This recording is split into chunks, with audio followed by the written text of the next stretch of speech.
Okay, good morning, everybody. Today and tomorrow, because I'm kind of giving you 2 days to get through this, um, we're going to do one of the things that I always look forward to a lot. And unfortunately, because we're not in school, I won't be able to do it while you're doing it. I tried to make a video where I talked over the podcast, but the audio just wouldn't come out the way I wanted it to. It was really hard to hear the podcast with it set up like that. So I'm just going to I'm going to kind of introduce this to you, kind of go over the questions ahead of time, and then let you kind of listen to this on your own. So it's a podcast, so it's meant to be entertainment. But this one has kind of a fun little theory that is, in some ways legitimate. That kind of runs counter to what we've been learning about the revolution so far.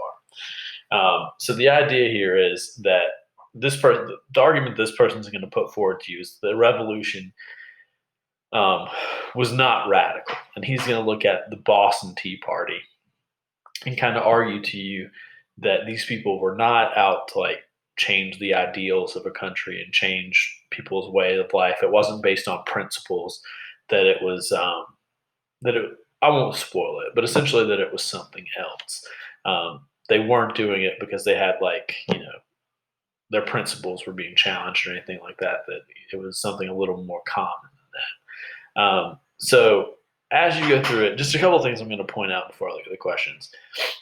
The podcaster, it's an entertainment thing. He's going to talk about some things that might not seem pertinent to what we're doing.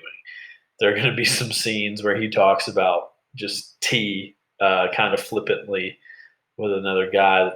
Um, and it'll seem kind of silly usually because they're like, why are we listening to this? But it's part of the experience. There is going to be stuff that is actually pertinent to the revolution. You just have to get through a little bit of it being kind of goofy. He's also going to tell a story in the middle that's seemingly unrelated to what we're learning about. He's going to talk about the mob in America in the 1900s. But the two things are going to be connected. He is going to draw a comparison. And I think that comparison is very interesting and worth thinking about. I want to clarify, I'm not saying that this is how you have to think about the Boston Tea Party. It's just another viewpoint that I think is kind of fun to explore. I want us to have kind of multiple outlooks on the same events. So to kind of look at the questions, and I'm attaching this site so you can listen and read along. I think a lot of times it's easier to kind of pay attention to what's being said if you have the text in front of you. So it's right here if you need it. So the questions, the guy who's doing this is Malcolm Gladwell. He's a fairly famous author. Um, First question, according to him, what was the Boston Tea Party really about? And the second part is just an opinion. Do you find his argument convincing? So this is something. The second part you could probably answer after you've listened to the whole thing. Why or why not? All of these questions, I'm wanting to, a little bit of writing. There are only 4 questions, so you should be able to write plenty about all of them. Second question. What does the middle part of the story, the part that's about the mob, what do those people have to do with the Sons of Liberty? The Sons of Liberty, I think I've talked about this a little bit, but the Sons of Liberty um, involve a lot of our founding fathers. They're based in Boston. They're kind of a fraternity of people who had like-minded ideals. They were big on the no representation or no taxation without representation bandwagon. They were fervently advocating for revolution to break away from Great Britain. People like Samuel Adams, who you might have heard of, people like John Hancock, who has the big signature on the Declaration of Independence, were part of the Sons of Liberty.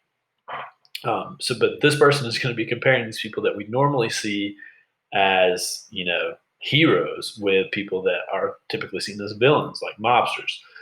So why? What's the comparison he's making here? What do they have to do with one another? 3, according to Gladwell, how are mobsters and the Sons of Liberty similar?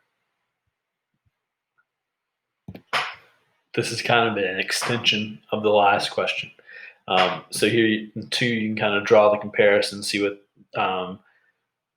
kind of generally why is he making this comparison. For three, specifically, how is he comparing them? What do these people have in common? Because he's gonna draw some threads that kind of tie the two together, and he's gonna mention multiple things. So be thorough here.